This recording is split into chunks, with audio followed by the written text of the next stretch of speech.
Are we live? Mm-hmm. Are we live, Kendall? Are we live yet? I think we are, yes. Hello, everyone. So, can you see us on the screen? Can everyone see us?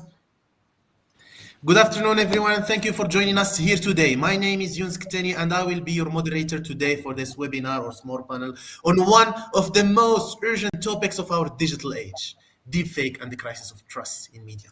But first, let's see this quick video that shows us a video of Tom Hanks, Tom Cruise working.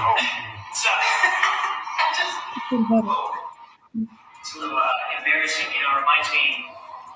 Did you see how real this video seems? But can you imagine that this is AI? This is deepfake. This never happened. So we are fortunate today to have with us a few experts in this webinar, each covering a different angle of this phenomenon. We're gonna start with Maria, who will walk us through how deepfakes are created and how the technology behind them was evolved. Then we'll go to Abir, who will explore detection methods, awareness challenges, and legal responses. Then we're gonna move on to Aya, who will discuss deepfakes as a cybersecurity and geopolitical threat. And then finally, we're gonna have Amal with us, who will highlight the positive and constructive uses of AI in media. Together, they will help us build and complete nuances understanding of this issue, balancing risks with opportunities. Before we begin, I would like to invite you to keep one question in mind throughout the session. If we can no longer trust what we see online, how do we choose what to believe and why? With that, let's begin our first segment. I will leave the floor for you, Maria, to talk to us about how AIs are made.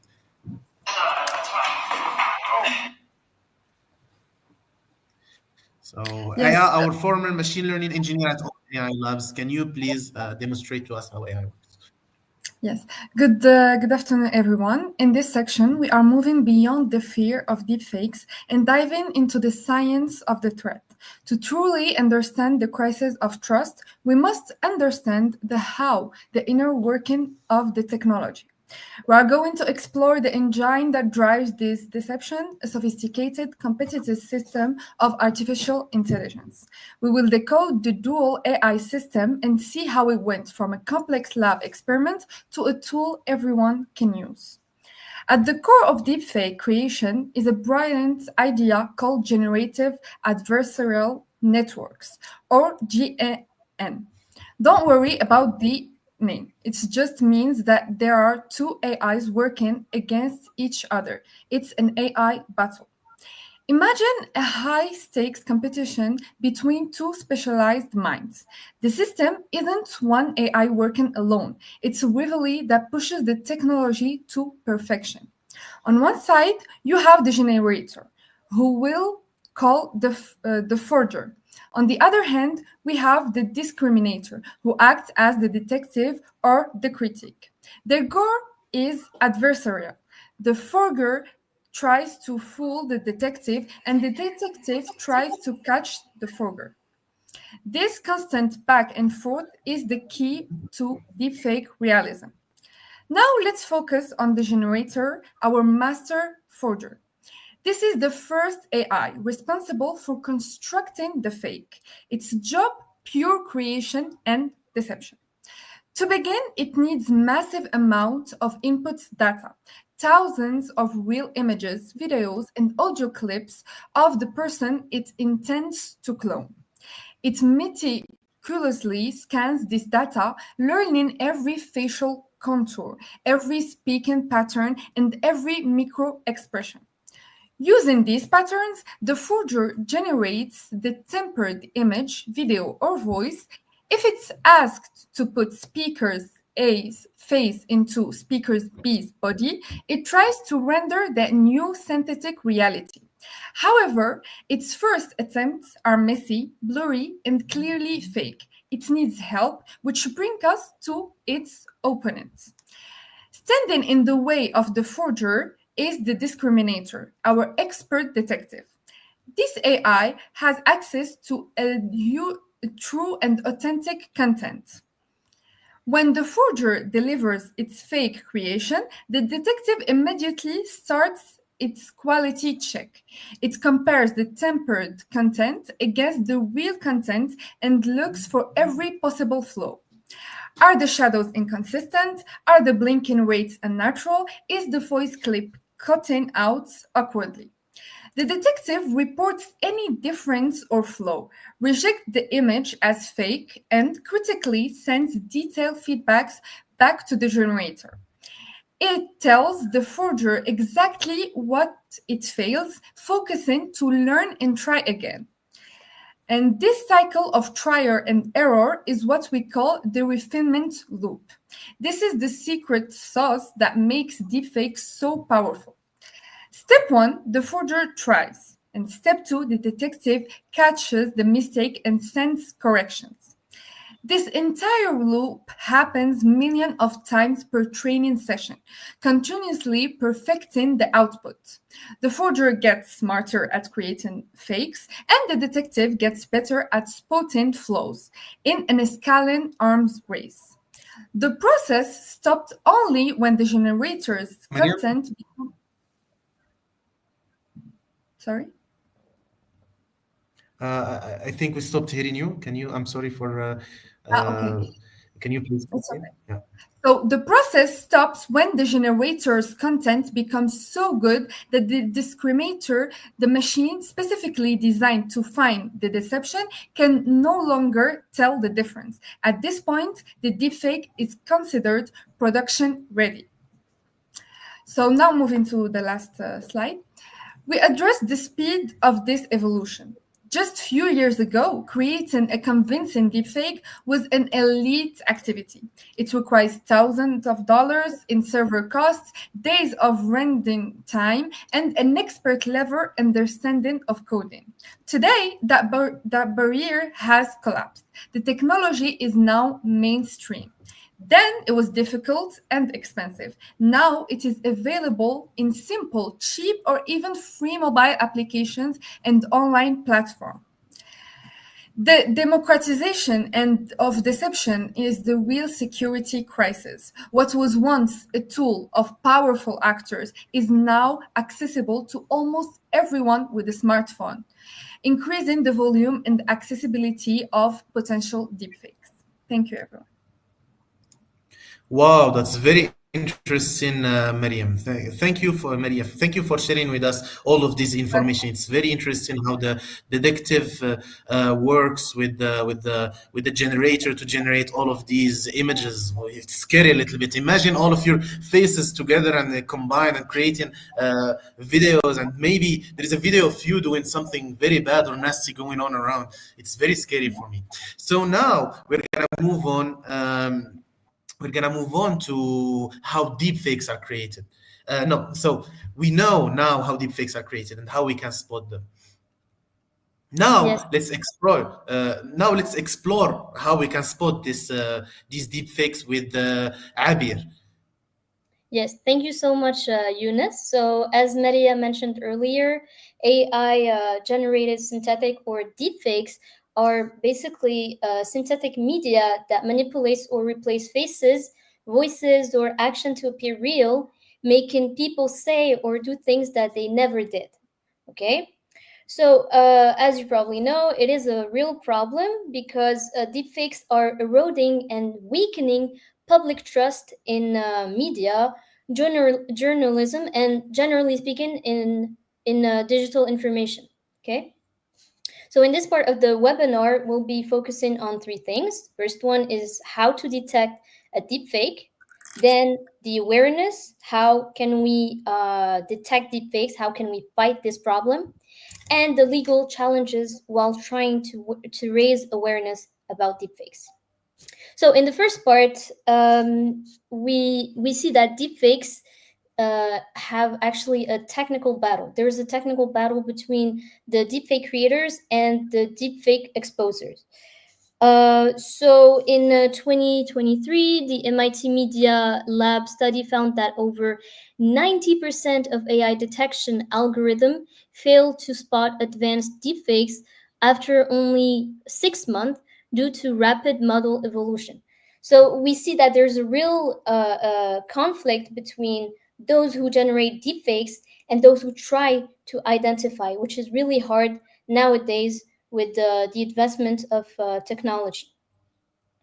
Now, you might ask me, how do we spot a deepfake?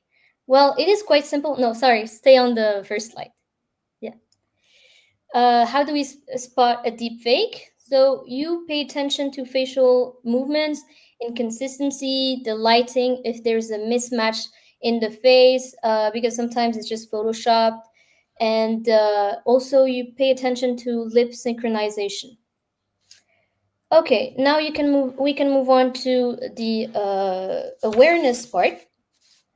So, public awareness and media literacy are a key to reducing deepfake harms. Okay, in 2024, there was a research center that showed that 63% of adults could not tell whether a video was real or AI generated. I also uploaded a video of a deepfake of Zelensky, who's a politician in Ukraine. He's the president. And it was a deepfake made by Russia. And let's take a look at it, see how real it is. Президентом виявилося не так вже й легко. Я змушений приймати складні рішення. Спочатку я вирішив повернути Донбас. Настав час глянути правді у вічі. Не вийшло. Okay, so you get to see in this video how it looks very real. It looks like it's Zelensky saying those words, but in reality, it's just AI generated. He never said that. And we can go even beyond the reasons why this video was generated, but this is another topic. But the idea is to show that AI is capable of showing things that people never said or did. I would like also to add that there are solutions to digital literacy, to how we detect deepfakes. So first of all, we need media education. Can you move on to the next slide, please? Yes. Okay, so solutions to detection of deepfakes, as I've mentioned, we have media education programs. We need to incorporate some programs in our schools to raise awareness about this issue. The second thing we need to do is a collaboration between journalists, educators, and tech firms to teach verification tools. We need tools that must approve whether a video is AI generated or not, which will help us overcome this issue. And one of the other solutions is in the platforms like TikTok or just social media, generally speaking, we have something labeled as AI generated content. I think you've already seen on Instagram some videos generated by Sora. When you see Sora, it means that it's an AI generated video. So those type of labels, they really help us determine whether a video is fake or not. So awareness really empowers citizens to question what they see and hear. Can you move on to next slide? Okay. Now, this is all good. Those solutions are very wonderful because they help us tackle this issue. However, laws are lagging behind the technology, creating gaps in accountability. So, in have passed specific laws addressing deepfakes according to the Brookings Institution. So, besides those solutions that we mentioned earlier, we see that in the government itself, we don't have many laws that address deepfakes, that fight deepfakes. For example, in the United States, there is a law that is called anti-deepfake law that bans malicious political or pornographic deepfakes. Even if European Union, they don't really those laws do not really actually tackle the issue of deepfakes. And as in for Morocco and the MENA region, there's no specific deepfake law yet, which really is an issue because we cannot really determine whether a video we see on the internet is AI generated or not. Now, can you move on to the next slide, please? Yeah. Okay, so the challenges that this generates, it's there's a difficulty to prove or identify anonymous creators. Okay, then we have jurisdiction issues. Deepfakes often cross borders, and there's also balancing freedom of expression versus protection from harm. So what do we mean by here is that the law is facing many challenges to overcome deepfake issue. So what we need is to protect the truth in media, and as I've mentioned earlier, we also need some label on videos to say whether this is a deepfake or not. Can you move on to the next one?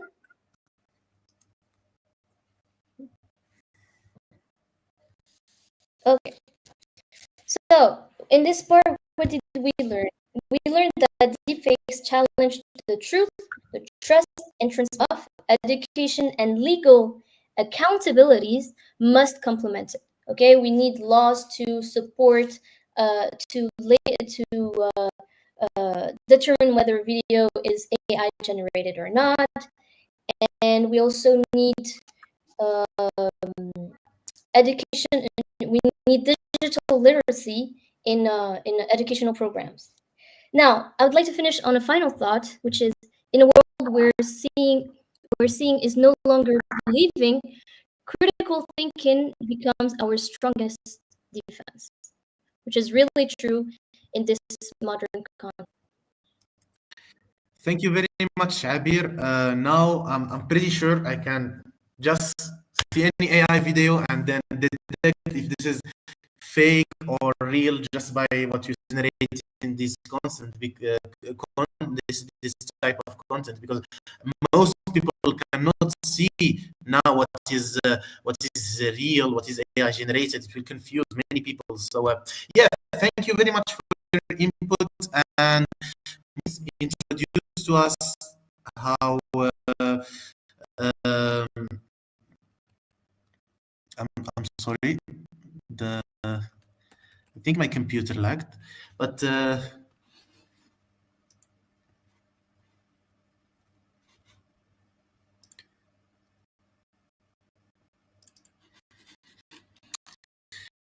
unfortunately, Mike didn't like that we were talking about his brothers and sisters AI that they are generating the content. Oh, finally, now it worked. Deepfakes as a cybersecurity and global threat. With us now, we're introducing Aya, the former head of cybersecurity at Meta. Thank you very much. Can you please explain this to us and how this is creating a hello problem? everyone. Do you hear me? Yes, we hear you very clearly. Okay. So hello everyone. So in this part of the webinar, I will be focusing on deepfakes as a cyber and global threat. So today, deepfakes are no longer just, they have evolved into powerful tools that can manipulate people, influence global events, and even destabilize entire societies. So in the next cybersecurities, politics, and global stability. So before we look at specific threats, it is important to understand why deepfakes have become such a global concern. The biggest issue is fast online, often faster than the real news, and they create doubt in everything we see. This leads to what's called a liar's dividend, a situation where even true videos can dismissed as fake.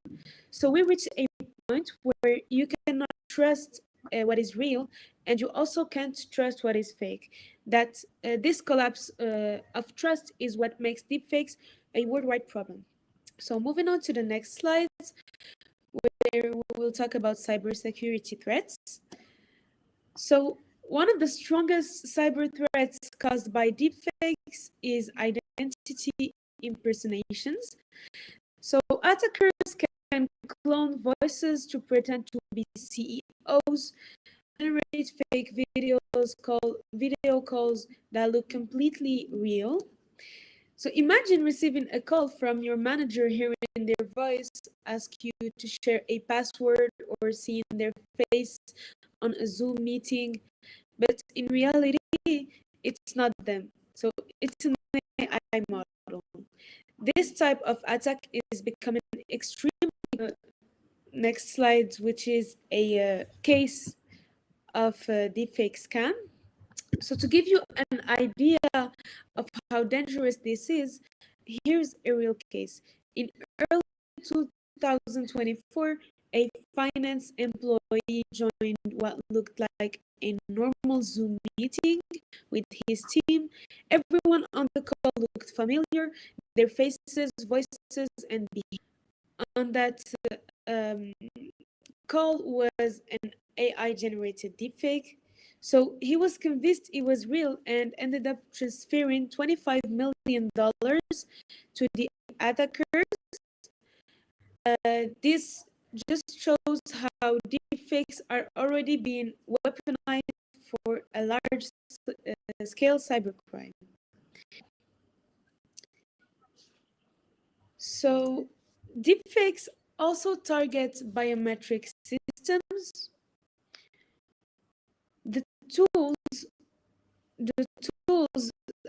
we use to secure our digital identity, full facial recognitions, voice clones can trick voices authentication systems used in banking or customer support. So here, biometric data was once considered one of the strongest forms of security because it's supposed to be unique to each person. Deepfakes break that idea completely. So this puts not just companies, but everyday individuals at a risk of identity theft. Moving on to the political threats and election interferences. Here, deepfakes are also becoming a major political weapon. They can be used to create fake speeches, fake political announcements, or even fake war declarations. A deepfake can be released the night before an election and completely shift opinion before fact checker can react. A powerful example is the fake video of the President Zelensky, so where he appeared to order Ukrainian troops to surrender, as my teammate said. Within minutes, it spread across social media and caused confusion. Attack like this can destabilize democratic processes and manipulate voter on massive scales. So now moving on to the global security threats. We will zoom out to the global level. Deepfakes can be used to imitate world leaders, fabricate diplomatic statements, or create fake military videos. This is especially dangerous during times of conflict or tension. A single fake message from a president or a general could trigger panic or even military actions before anyone realized the video was fake. For this reason, many governments now treat deepfakes as a national security threat, not just a media issue. Now, talking about the social and economic harm in the next slide. So, beyond politics and security, deepfakes also cause serious and economic damage. On the personal level, people are being targeted with non-consensual deepfakes that ruins their reputations, mental health, and safety. On the economic side, a fake video of a CEO making an announcement can cause prices to crash or spike. So this shows that deepfakes not only affect celebrities or politicians, they affect regular people and financial markets too. Moving on to the global response and regulations. So what is being done globally to respond to these threats is that the EU AI Act is one of the strongest frameworks so far. It requires deepfakes to be clearly labeled as synthetic content, and companies must disclose when AI is used to manipulate in order to manipulate audiovisual media. The UNESCO's guideline highlight the need for AI transparency and digital literacy, helping people to learn how to recognize deepfakes. International organizations like Interpol and NATO are also working on cybersecurity strategies in order to detect and respond to synthetic media attacks. So these frameworks are still new, but they show that governments and institutions are beginning to take deepfakes that seriously. So finally, for the last slide, in order to conclude, so deepfakes have evolved into powerful tools that can harm individuals, organizations, and even countries. They threaten cybersecurity, influence politics, and create global instability by breaking our trust in what we see and hear.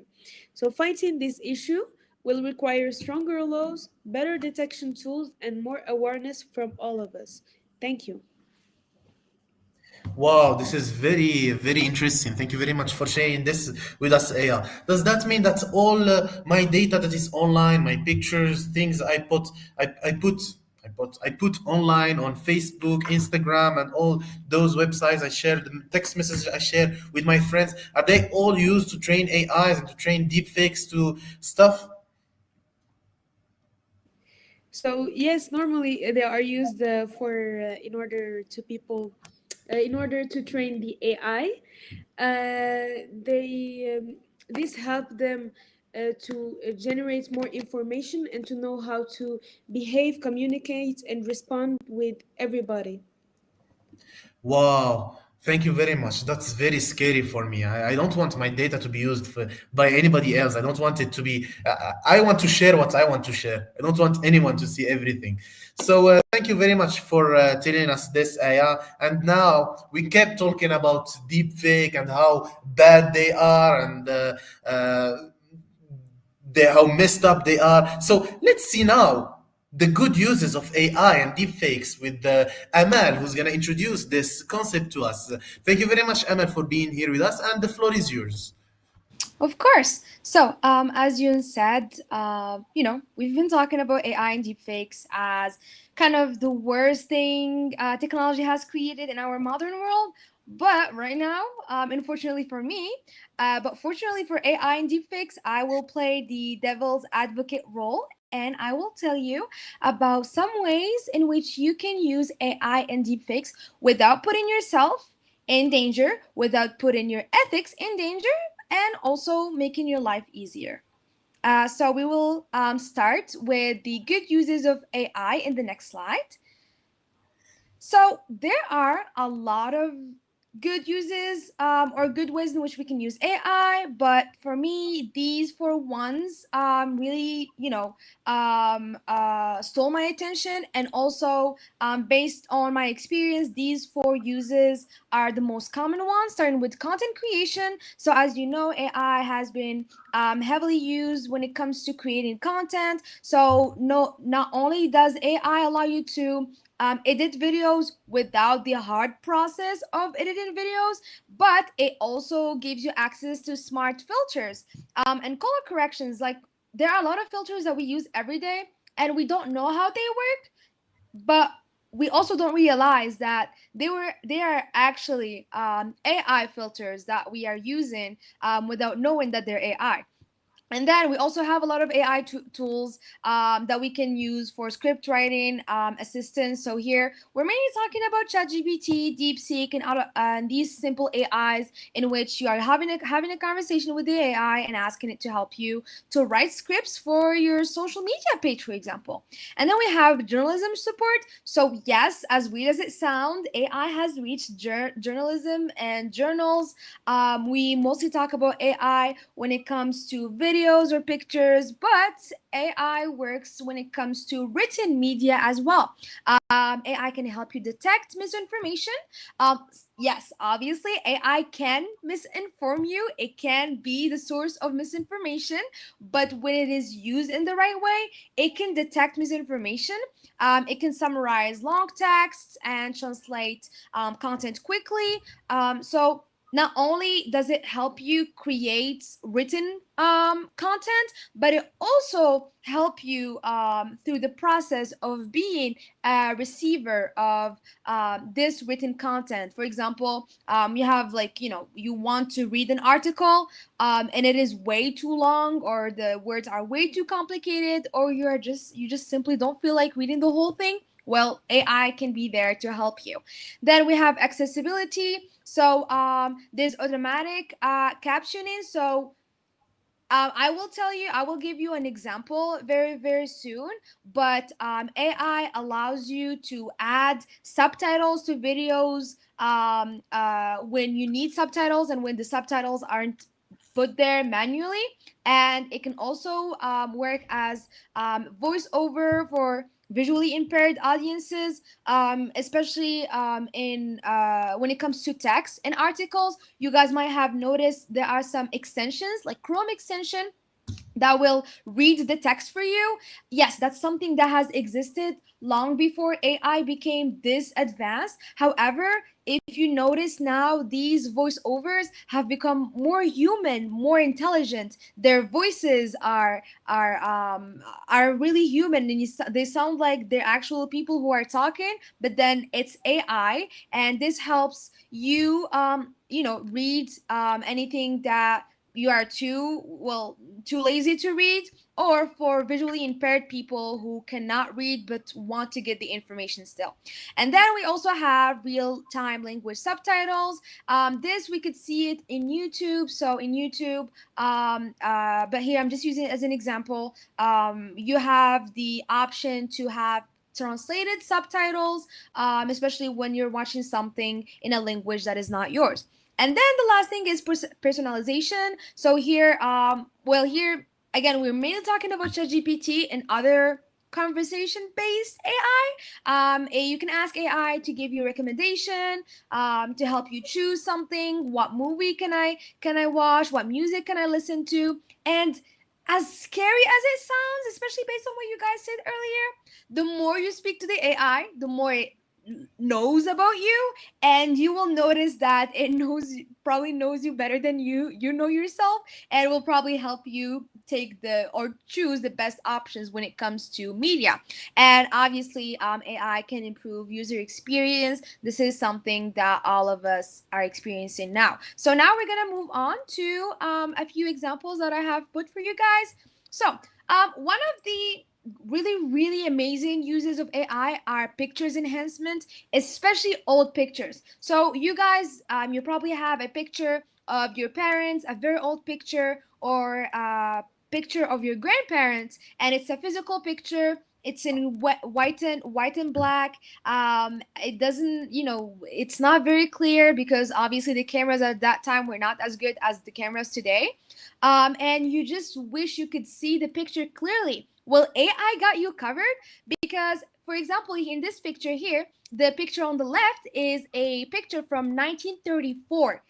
That is a very, very old picture. And using AI, it was enhanced. And it's the same image but with better quality. And honestly, look at this. It looks like a picture that was taken. I'm not gonna say iPhone 16 because that's too much, but at least it was taken with a pretty good camera. So this is one of the good uses of AI. So if you guys have a picture, an old picture they want to enhance, please use AI.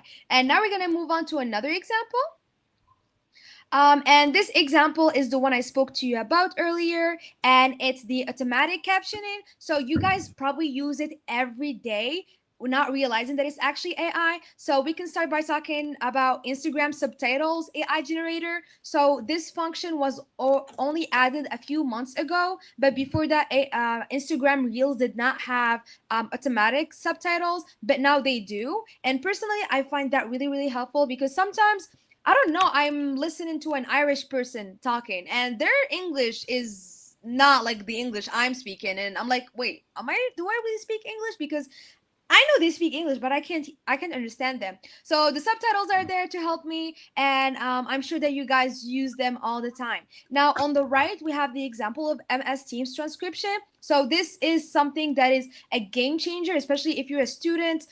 So if you guys have had online classes, your professor might have allowed you to use the transcription option on MS Teams, and it just writes, listens, and writes what the people are saying in the meeting, and that transcript can be later used to, go back to the meeting and access the what was said in the meeting easily. And it can also allow users to focus on the meeting rather than take notes of the meeting. Now, we are going to move on to some good uses of deepfakes. Yes, as weird as it sounds, there are some good uses of deepfakes, and starting with film and entertainment. So, deepfakes can be seen in movies, especially when actors are de-aged. Sometimes, there's an actor who's like really, really good at their job, and we really want them to have that role, but then, well, they're old and the character they're playing is young. So actually, so the use of AI is seen as the actors are de-aged, which is technically a deep fake since there is a change in their faces. And then we have recreating historical figures. So probably on YouTube or something, you might have seen kind of AI generated characters like Cleopatra or Napoleon, and they're just explaining a history lesson or whatever. So this is also another form of a good use of deepfakes. And also the deepfakes are used for completing scenes when actors are unavailable. Well, here we can go from the smallest situations of an actor being sick and not being able to make it, although I don't think that really happens, to a situation where an actor is, well, deceased, and they are no longer there to film, so they use AI. They use their picture and create deepfakes out of them to continue the movie. We all know how frustrating it is to start a show, and then in the first season you have your favorite actor there, and then in the second season they suddenly change the actor. Well, I guess AI here can make that happen less. Then we have education. So here, interactive historical lessons. Here is the same thing as the recreating historical figures. With deepfakes, we can create really, really good lessons, whether historical or not, honestly, like, or even political. We could take the picture of Obama and then have a whole lesson about Obama as a person. That's a good use of it most of the times. And then we have simulations of medical or military training. So actually, deepfakes are used by medical students or military doctors to create simulations of situations, medical situations, and they have like really graphic and visuals right in front of them, and that makes their learning enhanced. And then the last thing, accessibility, which is probably my favorite one. We have personalized avatars for people with speech impairment. So here, if you're a person who is not, like, if you have speech issues, then AI is used on the video, for example, that you took to make your speech sound better and more clear. And this is another form of deepfake. And then the last one is lip sync translations for easier comprehension. So we all know how horrible it is to have to read the subtitles in order to understand the movie because the movie is not in your language. Hold on.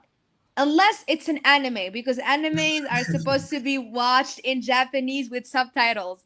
So and you guys have probably seen examples of that, in which there's a movie and then the lip movements are literally changed, and it looks like an American actor is literally speaking in the movie in Japanese. And yeah, that's pretty much it. So now we're gonna move on to some other examples, starting with this picture here. So this is a scene from a movie, and the picture on the left is the actual face of the actor, but then on the right is the de-aged face. So here it's a picture, so it doesn't look that impressive, but when it's in a movie and there's a lot of movement and there's a lot of speech and a lot of changes of scenes, this is crazy. It's not only like the filter that we all use to look to see how we would look like as babies, or see how we would look like as 60-year-old people,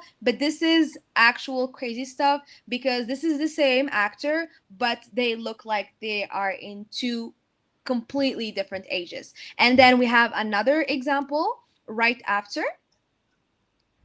So this one is entertainment. So this person here is Lil Michaela, and you guys might have seen her, but she is an influencer and she makes music. She has a very, very, very active and followed set of media pages, and she is kind of a mystery because some people believe that she's a robot, but other people think that she's an AI. But to me, because this she no one knows what she is. She I believe that she is a deep fake, because only the face looks robotized or like kind of synthesized, but then the rest of the body looks human. So I believe that she's a deep fake. And honestly, whether robot, AI, or chicken, she makes really good music. She makes really good content. She entertains us, and that's all that matters. And that's why I chose her as an example of why deepfake can, well, be used in good ways as long as we want to. So just to end this, all I want to tell you guys is have fun when you use AI and deepfakes.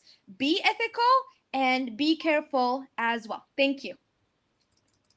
Thank you very much, Amal, for this amazing part of how we can use deepfakes for the greater good. Honestly, now I don't think like AI is that bad. I mean, sometimes I do some assignment with it, I do some presentations with it. Not this one though. Trust me, not this one. Uh, we can use it for a lot of stuff. So yeah, that's very interesting. Thank you for bringing this. So now when I'm scrolling on Instagram, I can see.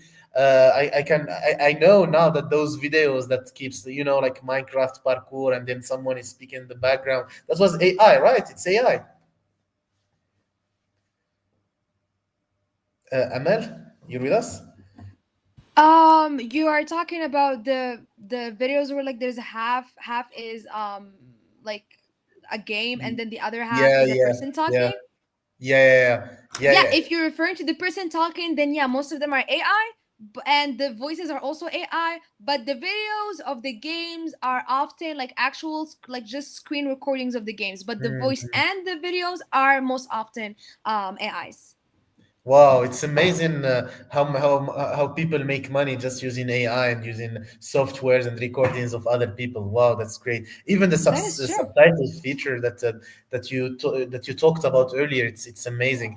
Personally, I cannot even watch any piece of media now without the subtitles. I can't I can't comprehend the English that they speak with.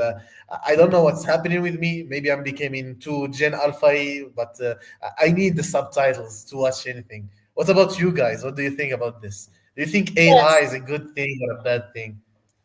Yeah, it is true that with AI we can have like captions, which really help us watch videos from different languages, and it kind of opens us to other cultures and other languages. So we become more culturally diverse through the captions that AI gives us. Wow. So do you have, guys, anything else to say about what do you think about AI? Is it a good thing or a bad thing? Or do we open the floor for our viewers to ask their questions and we can start answering some of their questions today? I think we can just move on and listen to what our audience has to ask. Okay, perfect, perfect. So we start first with the Pix. We have a question from Pix in here. He's saying, "Is the picture on the waiting screen a deepfake?" Good question, Pix. Though I don't know your real name, but yeah, it is a deepfake image. Though it seems a deepfake. I just gave him an image of me and told him make me a waiting image for this webinar that we're gonna have, and it made one pretty good, I would think. Don't you think, guys? Yes, it did. Yeah, though my face was a little bit weird in that picture, but I think overall it was good for something that was done in 3 seconds, maybe 4 seconds. Yeah. So the next question we have is from Zainab Wazani. She's saying, "Do you think it's possible to fully stop the spread of deepfakes? Why or why not?"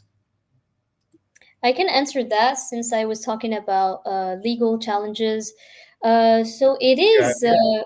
it is technically possible to stop the spread of AI if there's a collaboration between the countries. But for the moment, it is a challenge because not all the countries have policies on deepfakes. And as we saw earlier, there's only so far the European Union and the US that has advanced some policies around this. But so far, it's still an issue that needs to be taken more seriously, and we need more collaboration for that. Thank you, Abir, for this insightful answer. So I think this answers your question, Zinab. If you still have any doubts, you can always just rewrite a comment here or a question, and we can uh, explain further. Okay, and now with Jasmine, we have a question from Jasmine. It says, "Are there ways to detect deepfakes before they cause harm?" Would you be able to answer that, Abir? Just a quick answer. Sure. So, as I've mentioned earlier, so basically, we can, with the naked eye, try to recognize a deep fake from a real video by just looking at facial features, see if there's a mismatch between in the lip synchronization, if there's a mismatch with the face and the body. Sometimes, for example, in the Zelensky video, we see that there's somehow a mismatch between the face and the body. It's like too white for the body.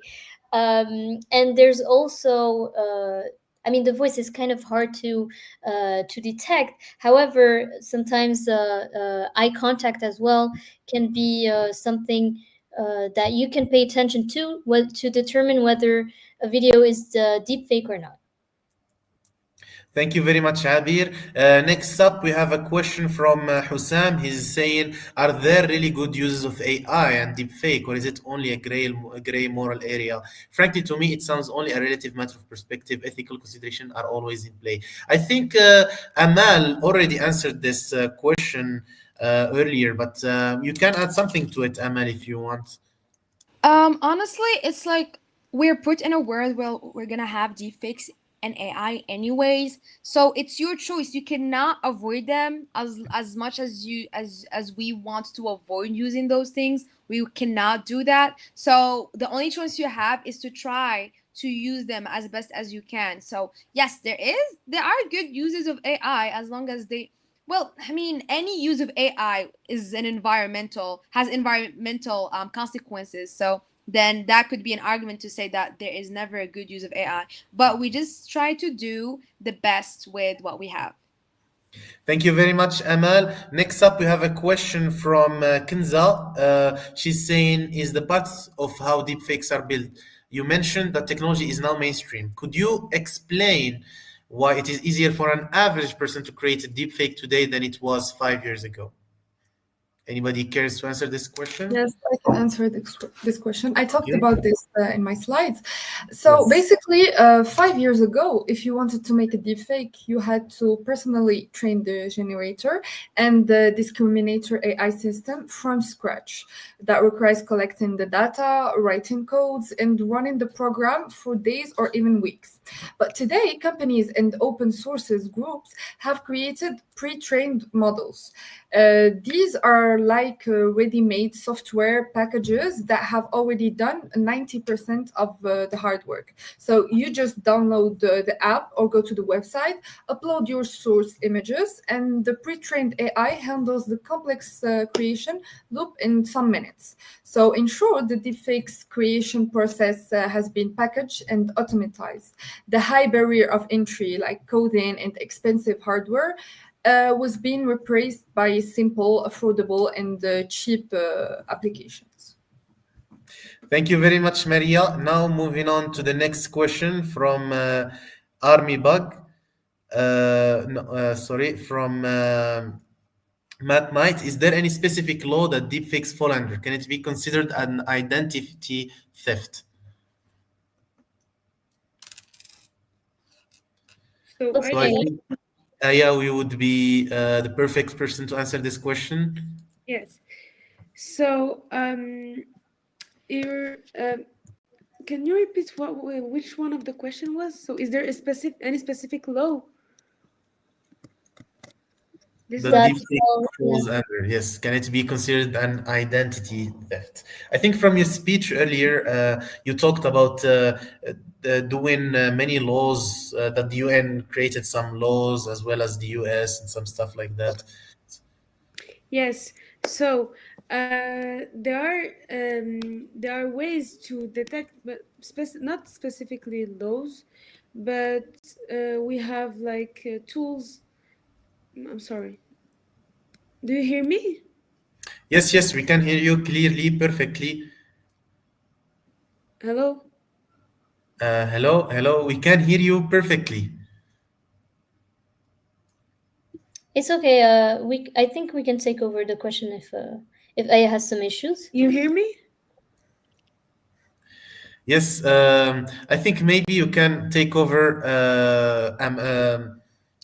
Abir, and she can later continue if she has something to add. Okay, so as far as we've seen the laws regarding deepfakes, there are some laws so far, like especially in the U.S. and the European Union, as mentioned earlier. However, it can it be considered as identity theft? Basically, yes. I mean, at some point, deepfakes are identity theft because we're making people say or do things that they never did, and we're using their picture or video to say things that they never did. So yeah, we can consider it as an identity theft. Yeah. Thank you, Abir. And for our last question today from Jasmine, what's a deepfake that really shocked you? I think I can answer this question without the need of any of you experts that we have today. For me, the deepfake that really shocked me is what Abir showed us earlier of Zelensky. That was very shocking for me to take a famous person like that and then create that whole mess on the war between Ukraine and Russia. That's very, very harmful, very evil from them. Thank you very much for coming today and for watching our stream. I hope you enjoyed and you learned and you're not scared anymore about the AI. Thank you for the expert that's were with us here today, starting from Aya, Maria, Abir, and Amal. Thank you very much for being with us here in this webinar and giving us some of your amazing knowledge about this field and how it is made and how we can deal with it, the good side and the bad side. And I hope we can collaborate further and we do maybe another webinar in a later time where we can see the latest updates about this. So thank you very much and see you later. Goodbye. Bye bye. Thank you guys. Bye bye. Thank you.